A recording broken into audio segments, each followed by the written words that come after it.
दर्शकवृन्द नमस्कार। अहिले हामी काठमाडौँको कीर्तिपुर स्थित रहेको राष्ट्रिय आविष्कार केन्द्रको यो मुख्य द्वार अगाडि आइपुगेका छौँ। विशेषतः सेल्फ हेल्पिङ फन्ड जापानबाट जो आर्थिक सहयोग हामीले यहाँ आएर दिने उद्देश्यका साथमा आएका छौँ।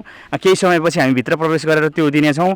यहाँको प्रमुख राष्ट्रिय आविष्कार केन्द्रका प्रमुख डाक्टर महावीर पुन नेपालबाट बाहिर रहनुभएको, अमेरिकामा रहनुभएको र चाहिँ केही सातापछि चाहिँ मात्रै फर्किने भन्ने खबर आएपछि त्यो रकम जो जापानबाट आएको रकम चाहिँ हामीले यहाँका प्रतिनिधि किशोर रिमाललाई भेटेर दिने उद्देश्यका साथमा आएका छौँ। उहाँ राष्ट्रिय आविष्कार केन्द्रको स्वयंसेवक, त्यसैगरी महावीर पुन सहरको प्रतिनिधि पनि हुनुहुन्छ। हामी भित्रतर्फ लाग्नेछौँ।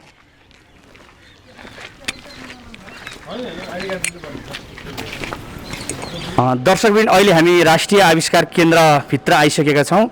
विशेषतः हामी सेल्फ हेल्पिङ फन्ड जापानमा जो चाहिँ उच्च शिक्षा अध्ययन गर्न जानुभएका विद्यार्थी, त्यसै गरी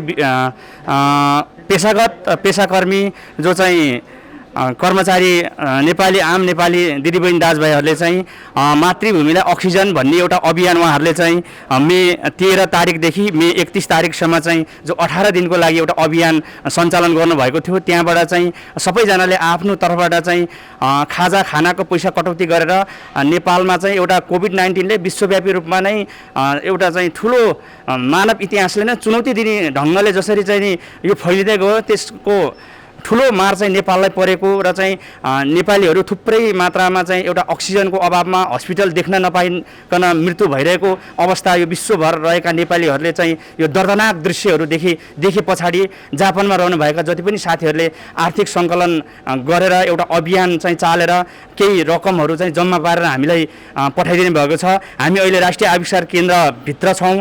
विशेष गरी यहाँको चाहिँ प्रमुख डाक्टर महावीर पुन नेपाल बाहिर रहनुभएको र केही सातासम्म उहाँ बाहिरै रहने, केही सातापछि मात्रै फर्किने भन्ने भएपछि हामी यहाँ किशोर रिमाल सरलाई भेट्दैछौँ। यहाँ उहाँ चाहिँ राष्ट्रिय आविष्कार केन्द्रको एउटा जिम्मेवार स्वयंसेवक, त्यसै गरी एउटा चाहिँ महावीर पुन सहरको चाहिँ प्रतिनिधिको रूपमा पनि यहाँ कार्यरत हुनुहुन्छ।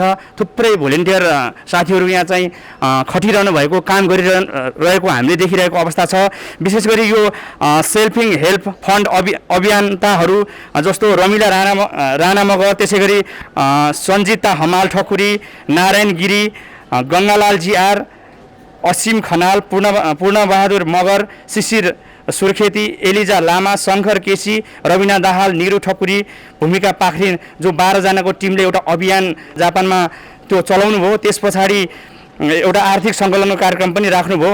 त्यही आर्थिक लिएर हामी यहाँ आइपुगेका छौँ र चाहिँ यो सेल्फ हेल्पिङ फन्डका तर्फबाट जो अभियन्ता पनि हुनुहुन्छ, जो जापानमा रहनुभएको छ, गङ्गालाल जिआर, उहाँको दाई हिरालाल विक सर आउनुभएको छ। उहाँले सेल्फ हेल्पिङ फन्डको बारेमा केही राखिदिनुहुन्छ। मैले यो माइक्रोफोन उहाँलाई हस्तान्तरण गर्छु। रोहित दियालेज्यू, दियालो पोस्ट। यस राष्ट्रिय आविष्कार केन्द्र का अनुसन्धानकर्ता वैज्ञानिक महावीर पुनज्यू हाल विशेष कारणले अमेरिकामा रहनुभएको हुँदा उहाँका प्रतिनिधि यस कार्यालयका स्वयंसेवक किशोर रिमालज्यू, फोटो पत्रकार सुरेन थापा, एलिसा स्टुडियो, साथै यस राष्ट्रिय आविष्कार केन्द्रका फोटोग्राफर शिव पन्थीज्यू, साथै हाल जापानमा अभियन्ताको रूपमा काम गरिरहनुभएका नारायण गिरी ज्यूकी श्रीमती विनिता श्रेष्ठज्यू, साथै उहाँका दाई निराजन श्रेष्ठज्यू, साथै हर्षित जिआर। विशेष गरी साथीहरू, म यो विषम परिस्थितिमा जापानमा रहेर आफ्नो काम अथवा सम्पूर्ण कुराहरूलाई पनि एकातिर थाती राखेर आफ्नो रगत पसिनाको कमाइलाई आफ्नो खर्चबाट कटाएर एउटा विशेष परिस्थितिमा देशलाई केही सहयोग गर्न सकियोस् भन्ने उद्देश्यले केही आर्थिक रकमहरू जुटाएर हामीहरू मार्फत यो रकम राष्ट्रिय आविष्कार केन्द्रसम्म पुर्याउनको लागि हामीलाई जिम्मेवारी दिनुभएकोमा सेल्फ हेल्पिङ फन्डका साथीहरूलाई म विशेष धन्यवाद ज्ञापन गर्न चाहन्छु। उहाँको प्रतिनिधिको रूपमा मैले उहाँहरूले नै यो कपी पठाउनु भएको पूर्ण पाठलाई एकपटक वाचन गरेर यहाँहरू समक्ष प्रस्तुत गर्न चाहन्छु। हाल विश्वव्यापी रूपमा फैलिएको कोभिड-19ले विश्वलाई नै ग्रसित बनाइरहेको बेला हाम्रो जस्तो विकासोन्मुख देशलाई पनि ग्रसित बनाउनु स्वाभाविक नै हो। यस दुःखद परिस्थितिमा हामी नेपाली जो जहाँ जसरी रहे तापनि आफ्नो देशलाई दुःख परेको बेला एकजुट भई देशमा परेको समस्यालाई समाधान गर्नु तपाईँ हामी नेपालीको विशेषता नै हो। नेपाली विश्व सामु धनले गरिब भए तापनि मनका धेरै धनी र देशलाई आवश्यक परेको बेला आफ्नो घाँस काटेर पनि धनको पनि धनी हुनु हामी मनको पनि धनी हुनु हामी नेपालीको विशेषता हो। आफ्नो देश छोडी उच्च शिक्षा अध्ययनका लागि जापानमा रहनुभएका विद्यार्थी तथा दक्ष जनशक्तिको रूपमा विभिन्न कम्पनीमा कार्य गरिरहनुभएका सहयोगी मनका धनी र असल अभियन्ताहरूको पहलमा सेल्फ हेल्पिङ फन्ड जापानले मे 13 तारिकदेखि मे 31 तारिकसम्म 18 दिन मातृभूमिका लागि अक्सिजन अभियान सञ्चालन गरेको थियो। यो अभियानलाई प्रत्यक्ष अप्रत्यक्ष रूपमा सामाजिक सञ्जालको माध्यमबाट हामीसँग जोडी साथ र सहयोग गर्नुहुने सम्पूर्ण महानुभावहरूमा धेरै धेरै कृतज्ञता व्यक्त गर्दछौँ। हामीले अभियान सञ्चालन गर्दा देशमा अक्सिजनको अभावले मानिसहरू दैनिक रूपमा ज्यान गुमाउनु परेको कारुणिक दृश्यले अत्यन्तै दुखित बनाएको थियो। हाल अक्सिजनको अभाव केही हदसम्म समाधान भएको तर अक्सिजन भर्न समस्या देखिएकोले यो समस्यालाई हाललाई मात्र नभएर दीर्घकालीन रूपमा समाधान गर्न सकियोस् भनी यो कार्यको सुरुवात गरी दिनरात नभनी आर्थिक सहयोग सङ्कलन अभियानमा विशेष गरी जापानमा अभियन्ताको रूपमा कार्य गर्नुहुने सेल्फ हेल्पिङ फन्डका अभियन्ताहरू रमिला राणा मगर, सञ्जिता हमाल ठकुरी, नारायण गिरी, गङ्गालाल जियार, असीम खनाल, पूर्णबहादुर मगर, शिशिर सुर्खेती, एलिजा लामा, शङ्कर केसी, निर्मला हमाल, रविना दाहाल, भूमिका पाखरिन, दुर्गा बहादुर लामा र सेल्फ कोअपरेटिभ फन्ड परिवार। त्यसै गरी हाम्रो यस अभियानमा मिडिया पार्टनरको रूपमा साथ दिनुहुने रोहित जियालीज्यू दियालो पोस्ट तथा फोटो पत्रकार सुरेन थापा एलिसरा स्टुडियो ताहचल। त्यसै गरी यो लकडाउनको समयमा पनि हामीले जापानमा सङ्कलन गरेको रकमलाई सम्बन्धित ठाउँसम्म पुर्याएर सहयोग गरिदिनु हुने हिरालाल विकेज्यू तथा विनिता श्रेष्ठ लगायत निराजन श्रेष्ठ हर्षित जियार ज्यूहरूलाई पनि धन्यवाद ज्ञापन गर्न चाहन्छौँ। धन्यवाद। साथीहरू, यो उहाँहरूले पठाउनु भएको पूर्ण पाठ मैले वाचन गरेको छु र हाल उहाँहरूबाट प्राप्त रकमको नामावली र रकमलाई पाठ गरिदिनु हुन म हाल जापानमा रहनुभएका नारायण गिरिज्यूकी श्रीमती विनिता श्रेष्ठज्यूलाई अनुरोध गर्दछु। धन्यवाद हिरालालज्यू। हाल जापानमा रही सेल्फ हेल्पिङ फन्ड मार्फत आर्थिक सहयोग गर्नुहुने नेपाली तथा जापानी महानुभावहरूको नामावली यस प्रकार छ। रमिला राणा मगर धादिङ 11,111, बिन्दा घले काठमाडौँ 10,000, चिबास ठकुरी तेह्रथुम 10,000, दुर्गा बहादुर लामा काठमाडौँ 10,000, प्रकाश जङसिंह बजाङ 10,000, टर्क बहादुर थापा ललितपुर 10,000, युवराज मुक्तान सिन्धुपाल्चोक 7,000, धना लामा काभ्रे 5,555, गङ्गालाल जियार पाल्पा 5,555, प्रदीप पूर्जा मगर म्याग्दी 5,555, रोजित लामिछाने कास्की 5,555, शङ्कर केसी नेपालगञ्ज 5,555, युवराज घैरे पाल्पा 5,555, बसन्ती खड्का धादिङ 5,550, शान्ति अधिकारी तेह्रथुम 5,500, सन्दीप श्रेष्ठ लमजुङ 5,153, ड्रोन बहादुर सुर्खेती चितवन 5,111, सुरेन्द्र खड्का सल्यान 5,105, अनिमा थापा भैरवा 5,055, सनम थापा बुटवल 5,055, रविन्द्र दाहाल र मोहन भुयाल ओखलढुङ्गा 5,005, जितेन्द्र खप्पा जनकपुर 5,001, सृष्टि शिशिर मगर बागलुङ 5,001, अशोक अटेरिया गुल्मी नेपाल 5,000, विष्णु कुमारी थापा तेह्रथुम 5,000, चिरिनबा शेर्पा सिन्धुपाल्चोक 5,000, ईश्वरी कडेल भक्तपुर 5,000, कविता श्रेष्ठ पोखरा 5,000, केआर सिंह गुरुङ चितवन 5,000, खड्का बहादुर मगर स्याङ्जा 5,000, लक्ष्मी नेपाली पोखरा 5,000, मन भुजा खत्री म्याग्दी 5,000, मेघ बहादुर सम्झना खत्री अर्घाखाँची 5,000, नारायण बस्नेत गुल्मी 5,000, प्रदीप चुकान भक्तपुर 5,000, प्रकाश इमेहाङ तेह्रथुम 5,000, रामजी श्रेष्ठ गुल्मी 5,000, रेणु लामा हेतौडा 5,000, रुद्र बहादुर र माया मगर पर्वत 5000, सागर देवकोटा गोर्खा 5000, सञ्जय लम्साल पोखरा 5000, सञ्जिता हमाल पोखरा 5000, सञ्जु थापा रूपन्देही 5000, शङ्कर देवकोटा गोर्खा 5000, सुनिता तामाङ रामेछाप 5000, सुरेश विष्ट डडेलधुला 5000,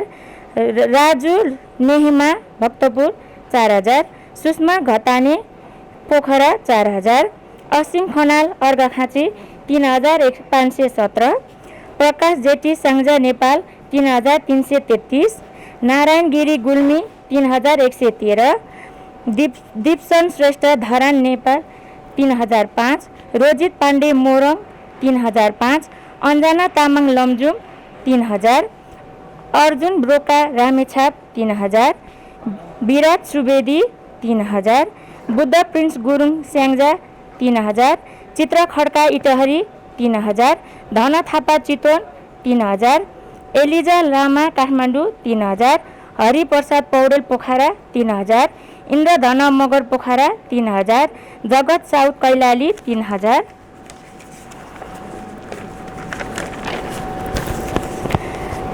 कमल बथा मगर रोल्पा 3000, कमल लामा दोलखा 3000, प्रभा पौडेल गुल्मी 3000, पूर्ण बहादुर मगर पोखरा 3000, सन्तोष पुन म्याग्दी 3000, सानु खड्का इटहरी 3000, शर्मिला तामाङ काठमाडौँ 3000, सोनिया मुक्तान मकवानपुर 3000, कल्पना दाहाल धादिङ 2500, पार्वती कलाखेती मकवानपुर 2500, रबिन बस्नेत बनेपा 2500, सोम मगर चितवन नेपाल 2500, आशिष मगर जनकपुर 2121, नरबहादुर पैजापुन पर्वत 2121, राजेश बन्जारा काठमाडौँ 2021, अनिता शिवाकोटी काभ्रे 2005, गणेश न्युपाने काभ्रे 2005, मनिष वाग्ले नुवाकोट 2005, प्रजिता भुजेल काभ्रे 2005, रवि न्युपाने काभ्रे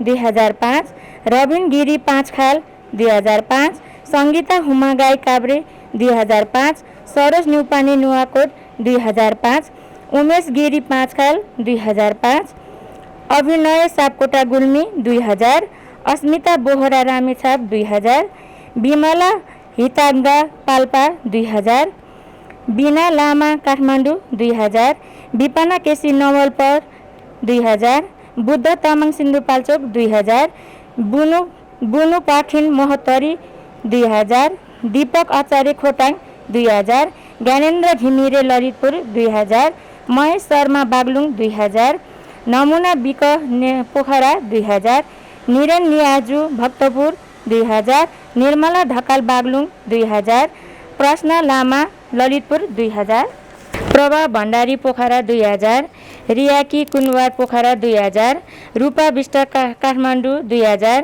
सबिना कार्की हेटौडा 2000, सन्दीप बन्जारा काभ्रे 2000, सङ्गीत खनाल बागलुङ 2000, सञ्जीव तामाङ काभ्रे 2000, शरण लोहनी स्याङ्जा 2000, सरस्वती राजबाहा काठमाडौँ 2000, शिशिर सुर्खेती गोर्खा 2000, सुमन पन्त गोर्खा 2000, सुनिता गुरुङ पोखरा 2000, सुरज न्युपाने बुटोल 2000, तिलक शर्मा बागलुङ 2000, उद्धव कार्की दोलखा 2000, उषा बोखिम ताप्लेजुङ 2000, योग्य पोखरेल झापा 2000, सगुन मगर पोखरा 1111, शक्ति भण्डारी पोखरा 1111, चित्र बहादुर बुढाथोकी सल्यान 1000, एकेन्डा जापानिज जापान 1000, हरि छेत्री अर्घाखाँची 1000, पारस गुरुङ पोखरा 1000, सञ्जय मल्ल पाल्पा 1000। दर्शकवृन्द पक्कै पनि यो सेल्फ हेल्पिङ फन्डको तर्फबाट हाम्रो हिरालाल बिक सरले विषय राखिसक्नुभयो। त्यसै गरी यो आर्थिक सहयोगी दाताहरूको नाम वाचन हाम्रो यो चाहिँ सेल्फ हेल्पिङ फन्डको जो अभियन्ता हुनुहुन्छ नारायण गिरी सर, उहाँको धर्मपत्नी विनिता श्रेष्ठज्यूले सम्पूर्ण नामावली अध्ययन गरेर सुनाइसक्नु भएको छ। पक्कै पनि यो हामीसँग यहाँ अगाडि दृश्यमा पनि देख्न सकिन्छ 4,64,000 रुपियाँ नगद रुपैयाँ छ यहाँनिर। यो चाहिँ एकमुष्ट रूपमा यहाँको जो राष्ट्रिय आविष्कार केन्द्रको प्रतिनिधि हुनुहुन्छ किशोर रिमाल सर, उहाँलाई हस्तान्तरण गरिदिनु हुनको लागि हिरालाल विक सर, त्यसै गरी नारायणगिरीज्यूले चाहिँ नारायणगिरी सरको चाहिँ धर्मपत्नी बिन्ता श्रेष्ठज्यूले संयुक्त रूपमा हस्तान्तरण गरिदिनु हुनको लागि म अनुरोध गर्दछु। धेरै धेरै धन्यवाद। दियालो पोस्ट र आज यहाँ जम्मा हुनुभएका सबै जापानमा बसोबास गर्ने साथीहरू जसले चाहिँ आविष्कार केन्द्रले एउटा अक्सिजन प्लान्ट बनाउने एउटा जुन सुरुवात गरेको छ नेपालमा, त्यसको लागि काँधमा काँध मिलाएर सहयोगको भावना राखेर आफ्नो परिवारका प्रतिनिधिहरूलाई यहाँ हस्तान्तरण गर्नलाई पठाउनु भएको छ।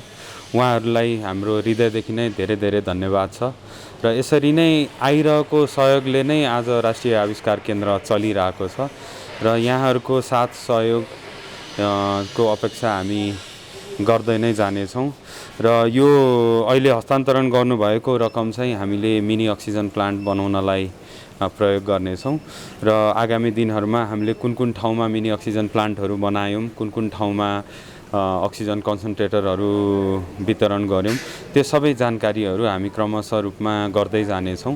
महावीर सरको फेसबुक पेजबाट पनि त्यो कुराहरू हामीले राख्दै जानेछौँ र यो एउटा अभियानको लागि चाहिँ म हृदयदेखि नै जापानमा जो बसेर आफ्नो मेहनत गरेको एउटा आम्दानीबाट कटाएर केही रकम हामीलाई सहयोगको रूपमा केही होस्, नेपालमा केही गर्न सकियोस् भनेर पठाउनु भएको छ। उहाँहरू सबैलाई धेरै धेरै धन्यवाद दिन चाहन्छु र तपाईँहरूलाई पनि यहाँसम्म आइदिनु भयो यस्तो समयमा, तपाईँहरूलाई पनि धेरै धेरै धन्यवाद। उहाँले धन्यवाद पनि हामीलाई दिइसक्नुभयो। सर, हामीलाई यहाँ थोरै हजुरहरूले आविष्कार गरेको विषयहरू केही हामीलाई भिजिट गराइदिनुहुन्छ सर? हस्, धन्यवाद। हामी दर्शकवृन्द, हामी यहाँ नयाँ नयाँ चाहिँ के आविष्कार भएको रहेछ त, यहाँ बनेका सामानहरू पनि तपाईँहरूको माझमा चाहिँ हामीलाई किशोर सरले चाहिँ भिजिट गराउनुहुन्छ, त्यो पनि हामीले दृश्य मार्फत तपाईँहरूको माझमा देखाउनेछौँ। अब हामीले हालसालै अहिले यी चाहिँ भेन्टिलेटरका पार्ट्सहरू हुन्। नेपालका विभिन्न अस्पतालहरूमा हामीले 50वटा जति भेन्टिलेटर अहिले हामीले जडान गर्ने काममा छौँ। हाम्रो दुईवटा टिम अहिले, एउटा टिम चाहिँ मेची अञ्चल अस्पतालमा आज काम गर्दैछन्, अर्को टिम चाहिँ कैलाली टिकापुर अस्पतालमा काम गर्दै हुनुहुन्छ। त्यहाँ हामीले 50वटा जति भेन्टिलेटरहरू सबै अस्पतालहरूमा जडान गऱ्यौँ र यो अहिले हजुरहरूले देखिरहनु भएका यी खतराखुतु यो सामानहरू चाहिँ सबै मिनी अक्सिजन प्लान्टका सामानहरू हुन्। हामीले मिनी अक्सिजन प्लान्टमा चाहिँ 7वटा जति कन्सन्ट्रेटरहरूलाई जोडेर कम्प्रेसरको माध्यमबाट बेडहरूमा दिन मिल्ने गरेर एउटा प्रविधि हामी आफैले यहाँ तयार गरेका छौँ र त्यसलाई चाहिँ क्लिनिकल्ली टेस्ट गरेर अहिले 3वटा अस्पतालमा जडान गरिसक्यौँ र अरू अस्पतालहरूमा जडान गर्ने क्रम जारी नै छ। सर, जस्तो यो भेन्टिलेटर भन्नुभयो हजुरले, यो नयाँ हो या यसलाई कुनै हस्पिटलबाट चाहिँ बिग्रिएको यसलाई मर्मत गर्न ल्याएको सर? यो अहिले यो भेन्टिलेटरहरू त नयाँ हो। अमेरिकाको ग्रेडियन हेल्थ सिस्टम भन्ने एउटा नन प्रफिट कम्पनीले चाहिँ हाम्रो नेपालको लागि डोनेट गरेका हुन् हैन। यो नयाँ चाहिँ अरू हाम्रो विभिन्न बिग्रेका भेन्टिलेटरहरू बनाउने सेक्सन चाहिँ त्यतापट्टि छ। लगभग यो यो महामारी सुरु भएपछि हामीले 44वटा जति भेन्टिलेटरहरू बिग्रिएर अस्पतालहरूमा थन्काएर राखिएका भेन्टिलेटरहरू यहाँ मर्मत गरेर चल्नी बनाएर पठाएका छौँ। जस्तो यो नयाँ चाहिँ हजुरहरूले कसरी वितरण गर्नुहुन्छ? देशैभरि पठाउनुहुन्छ या कसरी चाहिँ वितरण गरिरहनु भएको छ हस्पिटल? अब यो भेन्टिलेटरहरू भनेको चाहिँ कस्तो हुन्छ भन्दा अलिकति क्रिटिकल केयरलाई चाहिँ फोकस गर्ने कुरा हो हैन। यो चाहिँ हामीले सानो अलि विकट ठाउँहरूमा पठाउन सकिँदैन, किन भन्दा त्यो ठाउँमा त्यही अनुसारको म्यान पावरहरू, त्यही अनुसारको आइसियुहरू छैनन् र त्यही भएर यी अस्पताल यो चाहिँ अलिकति ठुलो ठुलो अस्पतालहरू जुन पूर्व पश्चिम राजमार्गमा पर्ने नेपालभरिको पूर्वदेखि पश्चिमसम्म छ, त्यहाँका ठुला ठुला अस्पतालहरू मेडिकल कलेजहरूमा नै पठाएका छौँ हैन। र कन्सन्ट्रेटरहरू चाहिँ अलिकति लो स्किल म्यान पावरले पनि चलाउन सक्ने भएको भएर कन्सन्ट्रेटरहरू चाहिँ हामीले जति सकिन्छ विकटमा, अब हुम्लाको लिमी गाउँपालिकासम्म हामीले कन्सन्ट्रेटरहरू पठाएको छौँ। ए हजुर, हस्, अघि बढौँ हामी। हजुर अब यता स्वाब कलेक्सन बुथ हो हैन यो कोभिड PCR हजुर टेस्ट कोभिडको गर्नको, हजुर। पेसेन्टहरूलाई PCR टेस्ट गर्नको लागि स्वाब कलेक्सन गर्ने स्वास्थ्यकर्मीहरू चाहिँ सङ्क्रमित नहोस् भनेर यो भित्रको प्रेसरहरू मेन्टेन गरेर यो एउटा साइन्टिफिक तरिकाले स्वाब कलेक्सन गर्ने बुथ बनाएका हौँ। यहाँ बाहिर चाहिँ एउटा रबरको पन्जा आउँछ र स्वास्थ्यकर्मीहरू भित्र बसेर यहाँ बाहिर बिरामी बाहिर बसेर चाहिँ स्वाब कलेक्सन गर्ने यो बुथ हो। सर यो चाहिँ यहाँबाट कि अक्सिजन यो हावा एयर फ्लोको लागि यो भित्रको यो चाहिँ हजुर यो एयर फ्लोको लागि हो। यो एकतिर लगेर राखेपछि यहाँभित्र चाहिँ एउटा सर्टेन प्रेसर र सर्टेन सङ्क्रमित मान्छे भन्दा अलि पर राख्नु पर्यो हजुर हजुर हजुर त्यसको लागि हो। यो पनि अहिले नगरपालिका विभिन्न नगरपालिका वडाहरूले चाहिँ अब यो मास टेस्टिङको लागि हजुर विभिन्न उनीहरूले लगिरहेछन्। हजुर हजुर यो पनि अर्डर आइसकेको हो। यो जाँदैछ यो चाहिँ नगरपालिकाहरूमा गइरहेछ। ए हस् हस् थ्याङ्क यू हजुर यो चाहिँ बाँदर धपाउने गन भनेको यही हो। अहिले यो बर्खा महिनामा चाहिँ मकैको सिजनमा नेपालभरि धेरै ठाउँमा बाँदरहरूले दुःख दिएको भनेर धेरैजना आइरहनु भएको छ लिनलाई। अब यो चाहिँ कस्तो हुन्छ भन्दा क्याल्सियम कार्बाइड भन्ने एउटा केमिकल यहाँ राखेर यो लाइटरले चाहिँ लाइट गरेर पड्काउने एउटा बन्दुकभन्दा ठुलो आवाज आउँछ यसको। भित्र चाहिँ राख्ने हजुर यो क्याल्सियम कार्बाइड राखेर यसको यहाँ पाल हुन्छ त्यहाँबाट आवाज मात्रै दिन्छ कि आवाज मात्र ए हजुर दिन्छ आवाज मात्र दिन्छ होइन। हजुर अनि अब यो चाहिँ अहिले धेरै ठाउँमा गइरहेछ यो तर पड्किने चिज भएको भएर चाहिँ वडाको सिफारिस हजुर कृषकहरू जसलाई चाहिन्छ उहाँहरूले चाहिँ वडाको सिफारिस लिएर आउनलाई अनिवार्य गरेका छौँ। यो ठुलो आवाज आउने भएर एकदमै ठुलो आवाज आउँछ। ए हजुर अनि यो पनि अहिले धेरै नै बनिरहेछ। यो यहीँ बनेर हजुर धेरै ठाउँहरूमा गइरहेछ बाँदर धपाउने छैन। अब यो हामी लगभग फाइनल उसमै छौँ। यो विभिन्न फ्लेभरका कोल्ड ड्रिङ्क्सहरू कार्बोनेटेड ड्रिङ्क्सहरू चाहिँ हजुर हामीले फ्लेभर पनि यहीँ हाम्रो फुड ल्याब छ हजुर त्यहाँ बनाएर अब यसलाई चाहिँ हामीले अब कसरी चाहिँ अब बजारमा लान सकिन्छ भनेर अब यसको फाइनल मेरो विचारमा 1 महिना जतिमा यो तयार हुन्छ। त्यसपछि यो चाहिँ विभिन्न ठाउँहरूमा अब माग अनुसारले जान्छ। यो पनि गर्मीको समयलाई केन्द्र गरेर हजुर पर्सनल प्रोटेक्टिभ इक्विपमेन्ट भन्छ पिपिई सेटहरू हो। स्वास्थ्यकर्मी र सुरक्षाकर्मीहरूलाई कोभिड पेसेन्टहरूसँग डाइरेक्ट सम्पर्कमा आउने जो फ्रन्टलाइन वर्करहरू हुन्छ उनीहरूको लागि बनाइएको हो। यसको डिजाइन सबै यहाँ आविष्कार केन्द्रबाट भएको हो।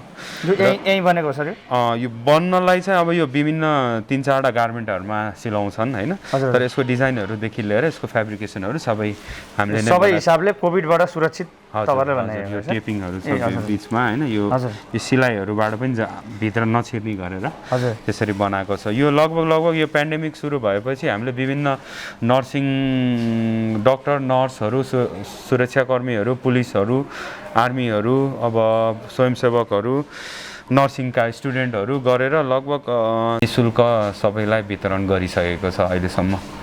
यो दिनमा चाहिँ 200वटा जति बन्छ। हजुर यो सबै नै सिद्धिन्छ। ए हजुर बाँडेरै सकिरहेको छैन अहिले चाहिँ। हाम्रो बाहिरबाट आएको हाम्रो बनिरहेको पिस त उता पछाडि वर्कसपमा बनाइरहेछ। यो चाहिँ ग्यासबाट पनि चल्ने र इलेक्ट्रिकबाट पनि चल्ने हो।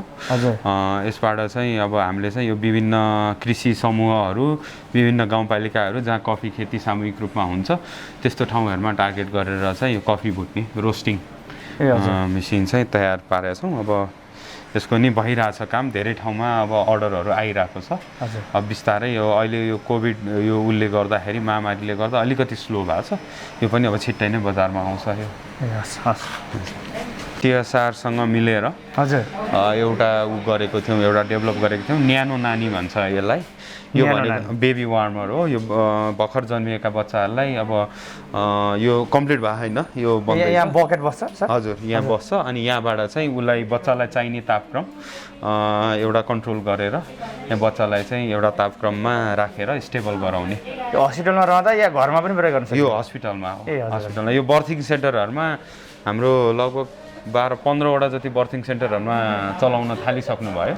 अब यो अब बिस्तारै जाँदैछ। यो पनि विभिन्न ठाउँहरूमा जाँदैछ। यो यही नै बनेको हो टेन्डेन्स सेक्सन हो। हजुर अस्पतालहरूका चाहिँ बिग्रिएका अक्सिजन कन्सन्ट्रेटरहरू भेन्टिलेटरहरू अब ECG मेसिनहरू जति बायोमेडिकल इक्विपमेन्टहरू सबै यतै बन्छ। अनि त्यसपछि अब यो स्पेस सानो छ। अब यो हेर्नु भने भरतपुर अस्पताल हजुर, हजुर। यो चितवन अस्पतालहरूबाट यो बिग्रेका भेन्टिलेटरहरू आएका छन्। यो तपाईँहरूले मर्मत गर्दै फेरि हजुर, हजुर। त्यही हस्पिटलमा हजुर फर्काइदिनुहुन्छ। पठाइदिनुहुन्छ। हजुर, हजुर हजुर अनि त्यो हस्पिटलबाट तपाईँहरूले ल्याउनुहुन्छ बिग्रिएका जो भेन्टिलेटर चाहिँ स्वास्थ्य सामग्रीहरू मर्मत गरेपछि यो चाहिँ मर्मत गर्न त फेरि अब त्यस्तै पार्ट्सहरू चाहिएला बाहिरबाट ल्याउनु पर्ने होला। के छ खर्च हजुरहरूले लिनुहुन्छ या निःशुल्क गर्नुहुन्छ या हस्पिटल दिन्छ के? अहिले कोभिडको सामानहरू र कोभिडको कामको लागि हामीले गरेका सबै कुराहरू हामीले एकदमै निःशुल्क गरेका छौँ। पिपीदेखि लिएर यो बिग्रिएका भेन्टिलेटरदेखि लिएर मिनी अक्सिजन प्लान्ट अक्सिजनदेखि लिएर हजुर कन्सन्ट्रेटरहरू हामी सबै निःशुल्क गरिरहेछौँ। त्यसैको लागि चाहिँ अहिले हामीलाई विभिन्न नेपाल र नेपाल बाहिर बसिरहनुभएका विभिन्न दाताहरूले त्यसैका लागि सहयोग गरिरहनु भएको छ। हामीले चाहिँ हाम्रो काम भनेको चाहिँ अहिले के छ भन्दा कामदार जस्तो भएको छ। उहाँहरूले पैसा पठाइदिनुहुन्छ, यहाँ बसेर चाहिँ हामीले चाहिँ सबै अब अस्पतालहरू स्वास्थ्य चौकीहरूको कामहरू गरिदिएर त्यो बनाइदिने हो भने यो सबै निःशुल्क नै, यहाँ यसमा केही पनि पैसा लिएको छैन। जुनसुकै हस्पिटलबाट पनि यदि बिग्रेको छ भने यहाँ आउँदा चाहिँ हजुरहरूले यो कोभिडको समयमा चाहिँ स्वास्थ्य सामग्रीहरू निःशुल्क बनाउनु। जस्तो अब हामीले वितरण गर्ने भेन्टिलेटरहरू र कन्सन्ट्रेटरहरू चाहिँ हामीले सरकारी अस्पताललाई मात्र दिइरहेछौँ, प्राइभेटलाई दिएको छैन। तर अब यो पिपीहरूदेखि लिएर अरू योभन्दा अगाडि चाहिँ हामीले अब पेपर मास्कहरूदेखि लिएर अब विभिन्न सामग्रीहरू बायोमेडिकल इक्विपमेन्टहरू बनायौँ यहाँ। त्यो सबै प्राइभेट अस्पताल सरकारी अस्पताल जसको जे छ हामीले त्यो सबै निःशुल्क बनायौँ। हजुर।